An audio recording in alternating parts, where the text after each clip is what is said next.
Namaskar. I'm Kumar Rakesh and you're watching Global Governance News.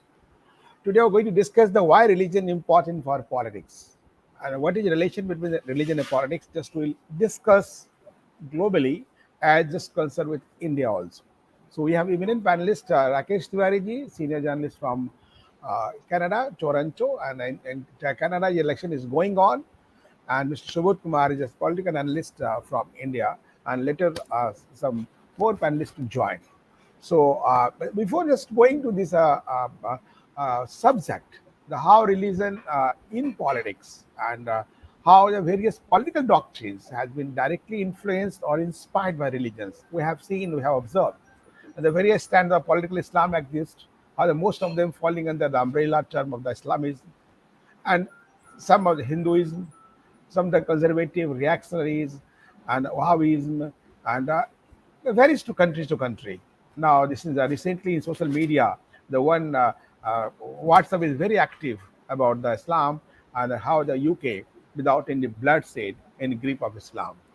And Christian political movement also we have just know Christian socialism, Christian communism, anarchism, Christian democracy, all just to have just known beyond the universal ideologies. Religion are also involved in the nationalist politics. Hindu nationalism also exists, and the Hindu movement also. So,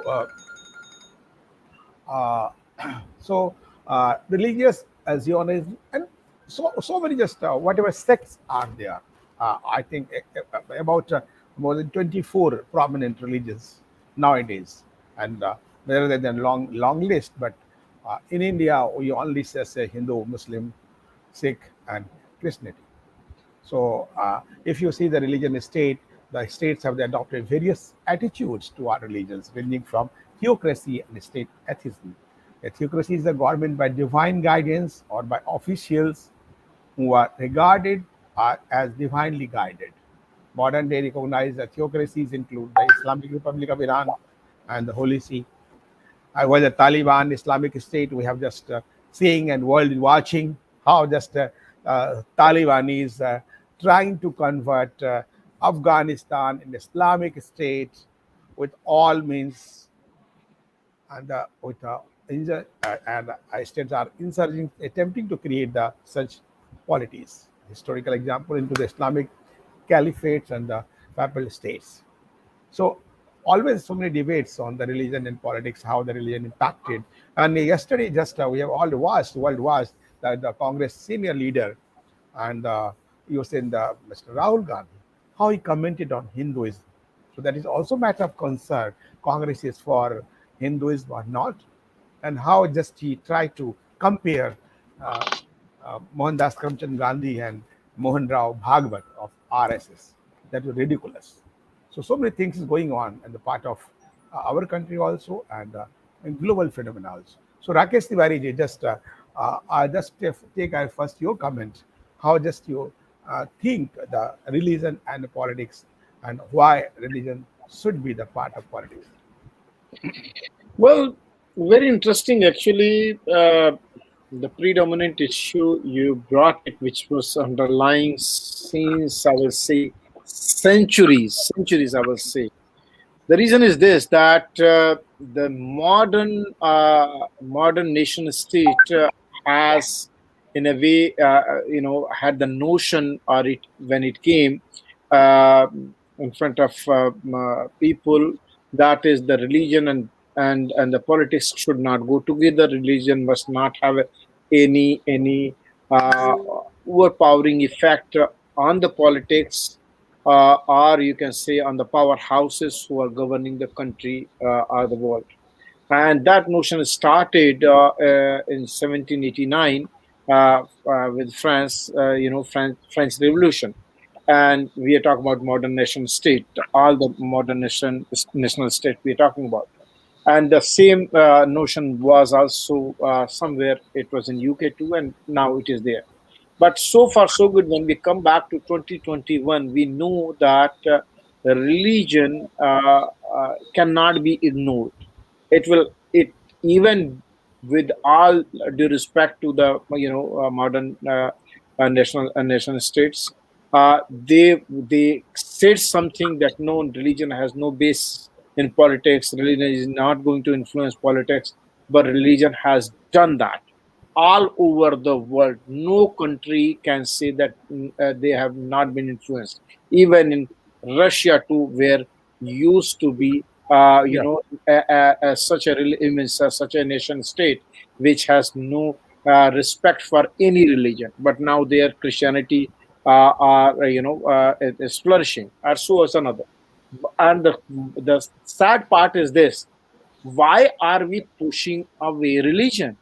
Religion has so far, before this so-called this modern national nation state, religion has bounded people together.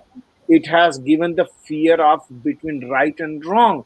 That and the people were, before even the law comes, which is, we know that corruption and everything, but people were governed by those basic values of religion, where you do not go and hurt other people, do not lie, do not kill, do not do all these things. That all those you can say rituals, all those policies, rules, regulations of the religion has saved the world.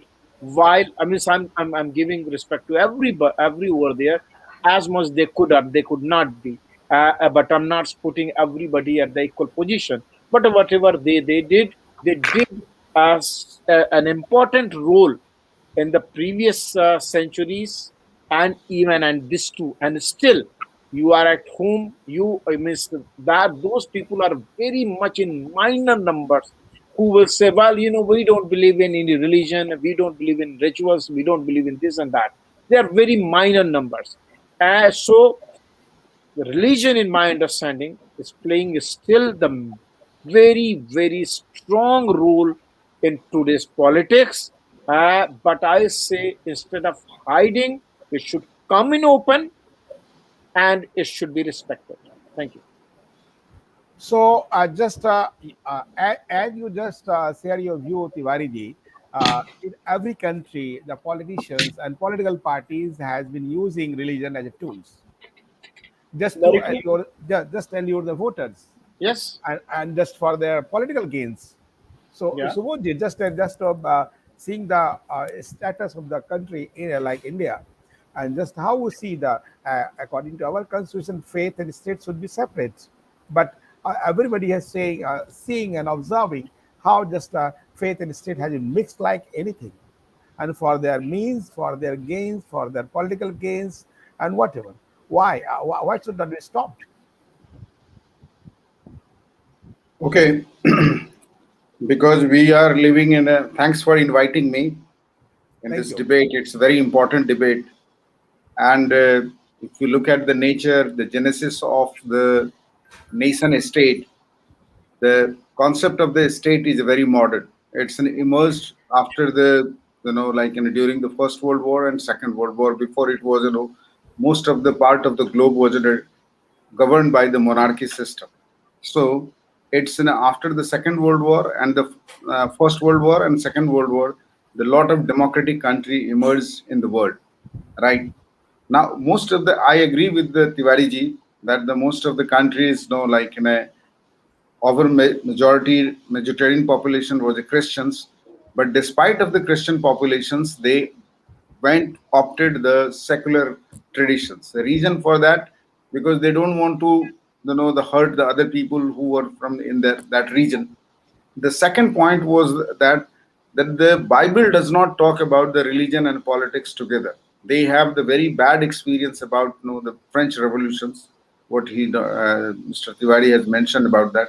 And for that, the France, the first country who separated the state from the religion, and they realized it. The mixing with the religion is a worst thing in the any form of the state governance. But the one religion in the world, which is in Islam, Islam says the Quran is the guiding force for the state, right? And the Quran is, what I understand about me, the Islam is not a religion, it's a political philosophy.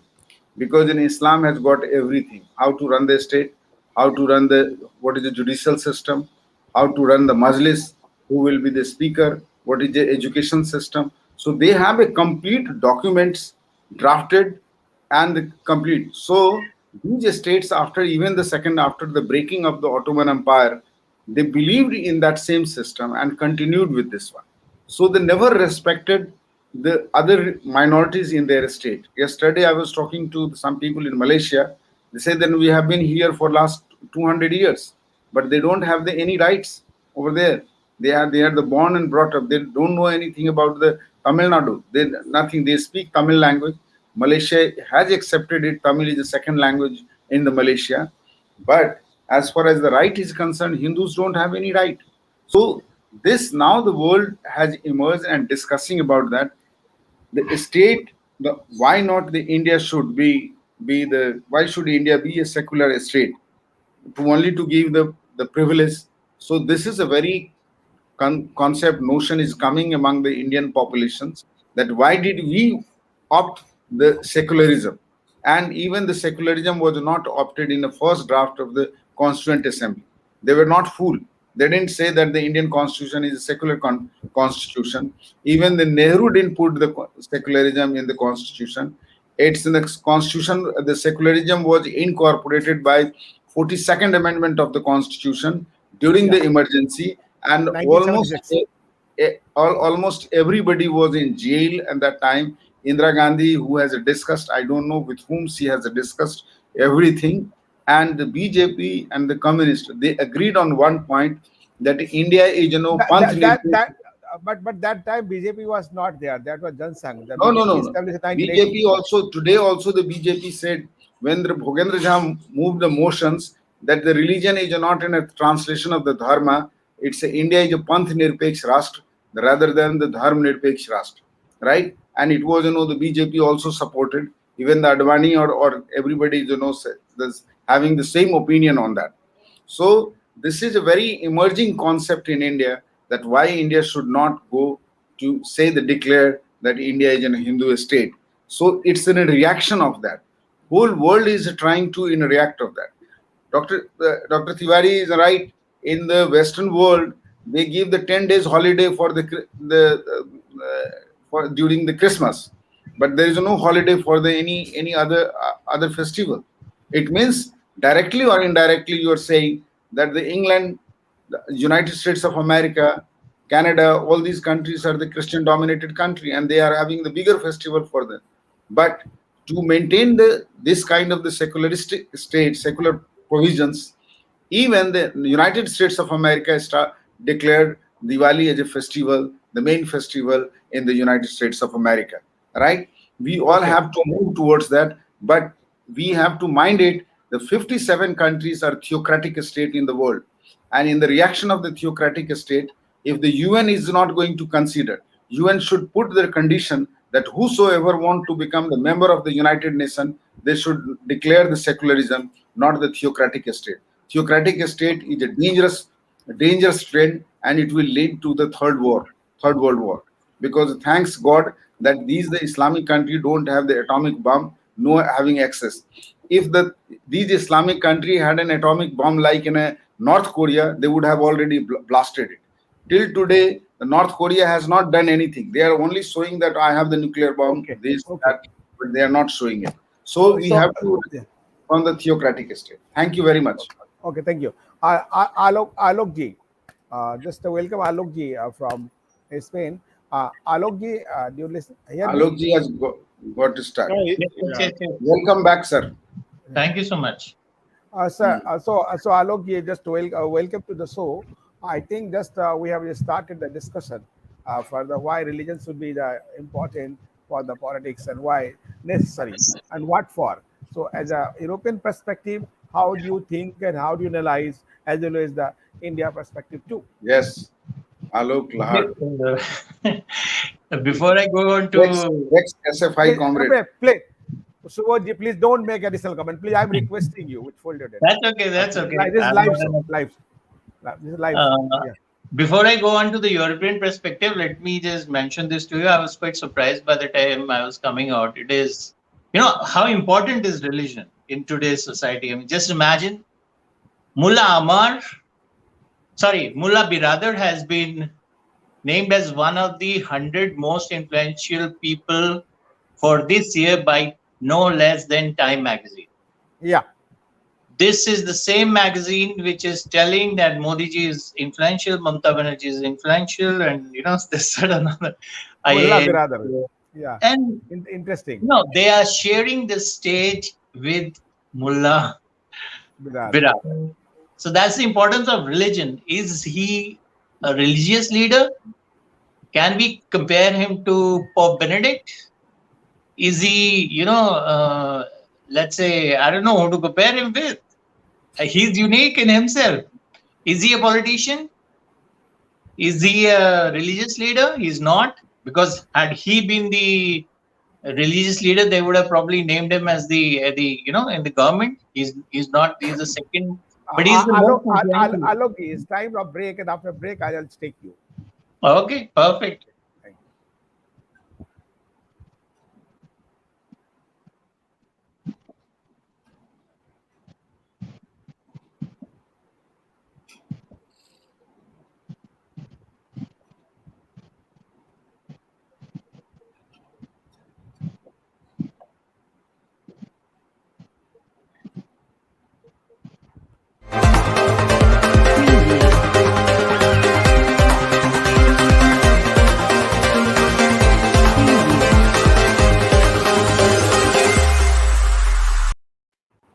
Welcome after the break.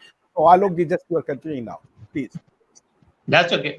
So, is he related to some kind of religion? No. Like, basically, you can name anybody a religious leader, or you can name him a terrorist, or you can name him a politician, or you can name him the president of the government. You can, start that he's not alive, then he comes up and gives So I think there is a mix of religion and politics somewhere up there. And all this terrorism and, all these activities which are going around in the world, actually it's power struggle only. It is nothing else. It's a new type of, power struggle. Previously, we used to have kings who used to fight the kings. And then we had, armies which are fighting armies, and the politicians are sitting in the parliament and taking decision. Now we've got a guerrilla warfare type of a thing which is coming up, and you create and you want to change, and probably there are about 20 families sitting up there who are deciding how we change the maps in the world. Now this is what it is sensing out to be. So why is politics important, or why is religion important? I think there are three things which are very important right now. One is politics, obviously. The second is religion, and then there is football. So you might find this very funny, but these are the three forces which unite people. And right now, we're talking about democracies, or even if we don't talk about democracies, the secret lies in the masses.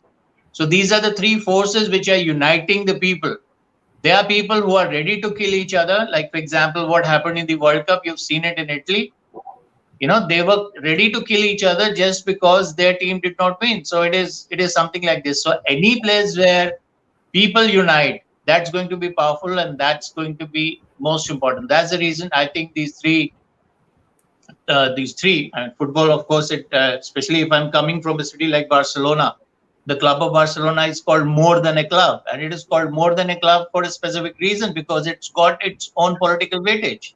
It is not just called more than a club for any other reason. So that's my take on the religion and politics and this. And if this is happening in Europe, not to the extent it is happening in other countries, basically because the people in Europe are not so staunch believers in one particular religion. It's minority. They have a majority of Christians here. Islam or Hinduism, Islam is the second most followed. So it is coming to around 4.55% of the total population. So they are not taking the calls right now. But the moment something like this happens, they start voting. Or, let's say there's a Hindu lobby which starts off, or the Buddhists are there, whoever, whichever religious group, and they start voting in block. Then this will become. And with 4 and 5%, they're already, going and appeasing and all that we've seen in India. I'm certain it's going to start here. It's going to start in the United States of America. We see it in Canada. We were discussing Canada elections. And you know why Justin Trudeau comes to India and then he wears Bollywood and does some Punjabi Bhangra. So you understand why all this is happening. So basically, these are various different forms of power struggle. Okay. What do you, So, Rakesh? yeah. Okay, so just I'll just take Rakesh Tiwari ji. Religion and politics have one common goal, and that is to acquire the political power and use it to fulfill their aims. However, the objects, their methods are different. And religion mobilizes religion sensibilities of people in order to their support to capture power, while politics use intrigue, diplomacy, and make attempt to win public opinion rather democratically. So just the power struggle. And why just without religion, you can't grab that power, whatever is trying to mean it. Tiwari ji. Well, as I mentioned that we have worked with, we tried it. Okay, that so-called secular state in the world, and we know that it failed miserably. Miss, yes, notion is there. Miss the only notion what the means I could understand is this, that the people who are in minority or any other faith and religion, if they are living in some nation state, they should not be discriminated on the basis of it. But if a nation and state is supporting the religion of the majority, it is acceptable, and there's nothing wrong with that. Let me say this. Okay, there's nothing, because we are. I mean, the human. I will say development. It didn't happen just 200 years back. So our forefathers who were living at that time, the religion was the political entity. On the basis of religion, religion was the basic law. That was the politics. And at that time, it has made the kingdoms, it had made all the kind of laws, even the so-called democratic laws, which we are seeing in today's world. They have emerged from the religious books. For example, when Subodhji has mentioned about Quran, hey, we have the Manusmriti. Laws of nature are there. Some things are corrupted, some things are put wrongly there. I do not know why and what not could be. That can be debated about the Manusmriti. But the whole thing from there, just throwing the what is called that the bucket with the dirty water is the wrong thing. So I will say, utilizing in today's modern world, we have to have a new way and thinking of it. Let's put it this way.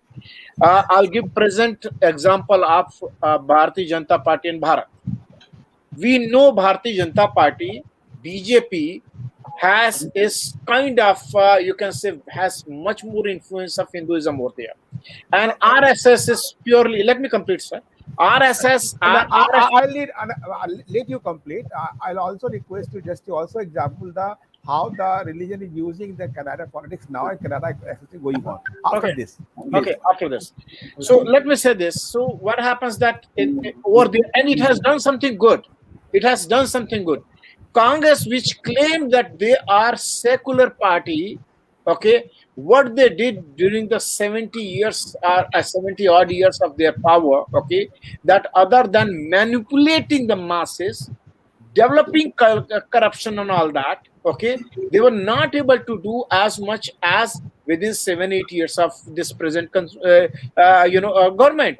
So you can see that a lot of things good are happening, and those people are who have some religious belief, they are afraid. They say, well, you know what, power may come and go, but at the end we want to do some good deed, because one day we have to go die, we have to be spiritual, we cannot hurt dude. All those things are good things coming with that. So we must take it. Now let's come back. We must take the positive influence of religion, which is good for humanity. Now let's come back to Canada election. So in Canada too, all the political leaders, they are going to the temples, they are going to the gurudwaras, they are going to the everywhere possible. It is possible. They are going to the congregations.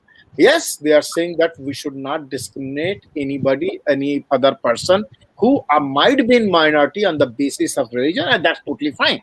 I respect that. But other than that, ignoring the complete religion, dharma, which is called that, okay, it is like basically you're throwing away the humanity's centuries and thousands of centuries times earned, I will say, the thoughts, good moral, a lot of good things we are trying to throw away. We should Okay. not do. Thank you. Okay. Okay. Thank you. Alokji, how just in respect of the European affairs as well as Spain, do you have any experiences of how the religion using the politics during the election and other works in the politics of Spain? Okay, now in Spain, for example, the majority religion is Catholicism only, and their participation directly in politics I've not seen, but I'm certain that they do some type of behind the scene things which are there. But anyway, they get what is kind of we talk about a secular nation and we talk about certain moral conducts and everything. But for example, I think I've mentioned this earlier also in some other program.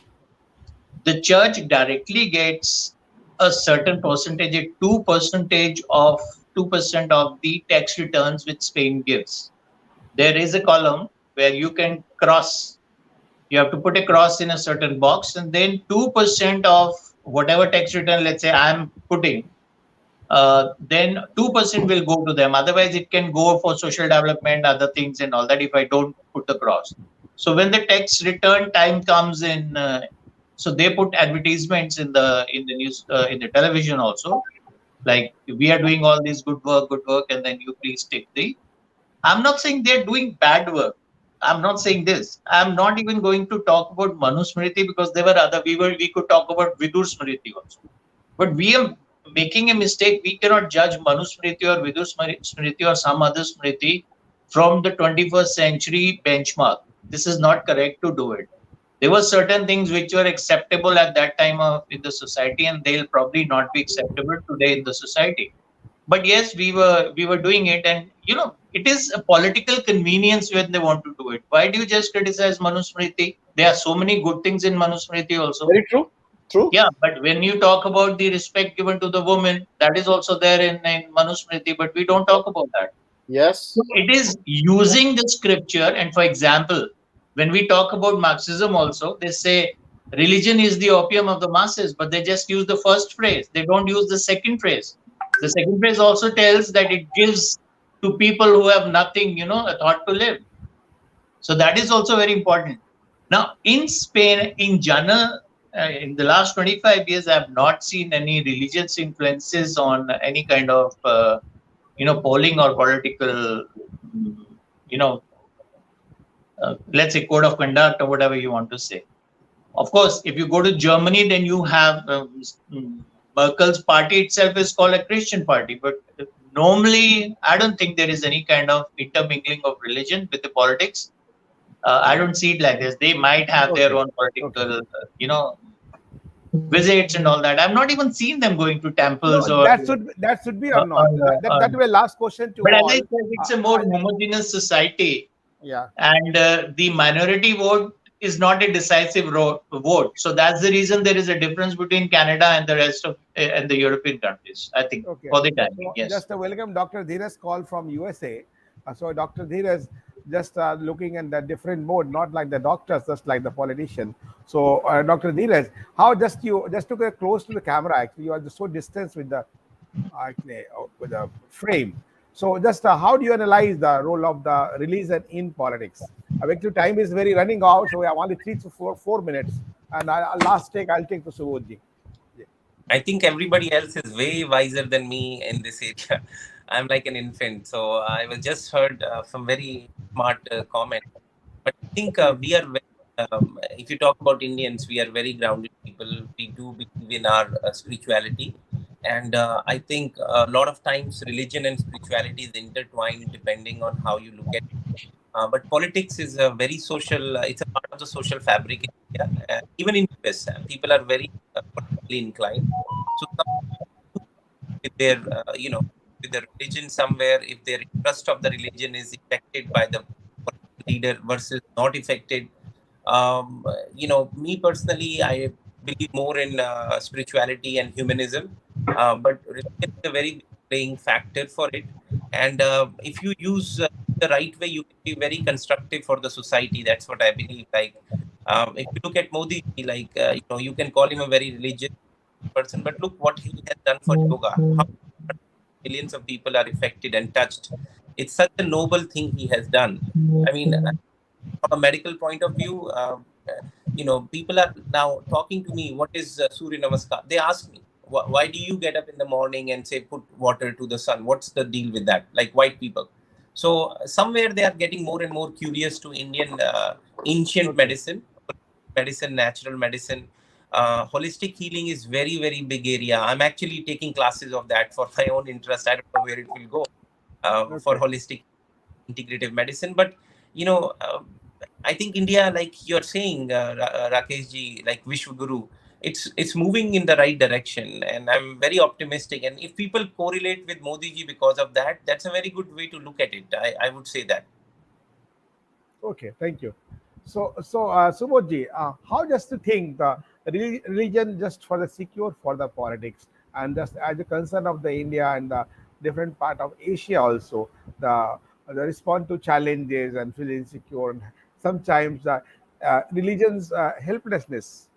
So without actually characteristics are so many aggressive, compromising, and separatist. So sometimes politicians make the distance on that. So no, we should go and do not part of the religion for their politics. How do you think? Here we are getting the big confusion. I accept the religion as in a cultural institutions, right? And it has all right. We are associated with that. Even you are whatever you are a Buddhist, you are an atheist, you are a Sikh, or this is a cultural aspect. Cultural aspect cannot be delinked with anyone. But the second part of the religion is the state protections. Why do we discuss in India about the religion? Because the state is giving the protections to the other religion. On the other side, the mainstream religion is not getting any protections. This whole debate started from the taxation on the Hindu temple. Britishers initiated the taxation on the Hindu temple. On the other side, Britishers never put any kind of the taxation on the church and on the mosque. And today, when the state take the taxes from all the temples and they protect the madrasas and all. So my question is, a state should be I'm not talking about delinking means the cultural dissociation. No, it could not be possible because it lives in our vein, it lives in our day-to-day life. It's a way of the life. No, then a state should not protect any particular religion and don't waste the money for running the madrasa, not running the Christian missionaries schools. And on the other side, you are not giving a single penny to Ramakrishna Mission, right? You are not giving any single penny to the another schools, because this is the issues. So that has different issues that are related to the religion, the politics, and who has the power. Yeah, so that's what I'm saying. The politics. Tiwari ji. Well, I will not take much time because I know that the time is running out. Only 2 minutes we have now. Okay, so I'll just say it, which Alok ji has said, and in the meantime, I just got the Manusmriti, and I will say everybody should read it. It has been attacked overwhelmingly for no reason, but we are talking. I am very significant point I'm making in reference to Afghanistan and what women's situation. Every whole world is talking about it. What Manusmriti says about women, and which Alok ji has said. I'll not only one shlok, 3 shlokas I'm reading. So many shlokas. Okay, yatra naryas pujyante ramante tatra devata yatra tastu na pujyante sarvas tatra falakriya shochanti jamayo yatra vinashatyashu tatkulam na shochanti tu yatrata vardhate tadhit sarvada jamoyo yani rohani shapantya pratipujata tamrikrityaha taniva vinashanti samantatah. Means wherever the women are not respected, if they are crying, if they are in tears, if they are suffering, that country, that society, the religion cannot succeed, and that's I'm proud of. Survive also. Not survive also. Religion. Yes, Thank you. yes. So this is very important that last religion Dharma, Dr. Dheeraj, dharma anything in the to add? politics. Dr. Dheeraj, anything you want to add? I'll I check think Alok ji. No problem. Thank you. Alok ji, just last thing. Tiwari nailed it. Yeah. I think Alok ji. Subodhji has, pointed out a very interesting thing, which I'd like to elaborate on. I mean, I'll just kind of add to what he's saying. Like, one thing is that you taxing the temples. So either you tax all the institutions or you don't tax any religious institution. But madrasa per se is a seminary. It is not a religious institution. It is, in a way, it is, technically speaking, it's a pathshala, but you're not letting pathshalas to be open. What I'm trying to say is that, or if there is a Christian school, then you are preparing certain people for a certain religion. I think what should be done is either you allow all, or you close all and you tell them that you want to open, then you don't get any money.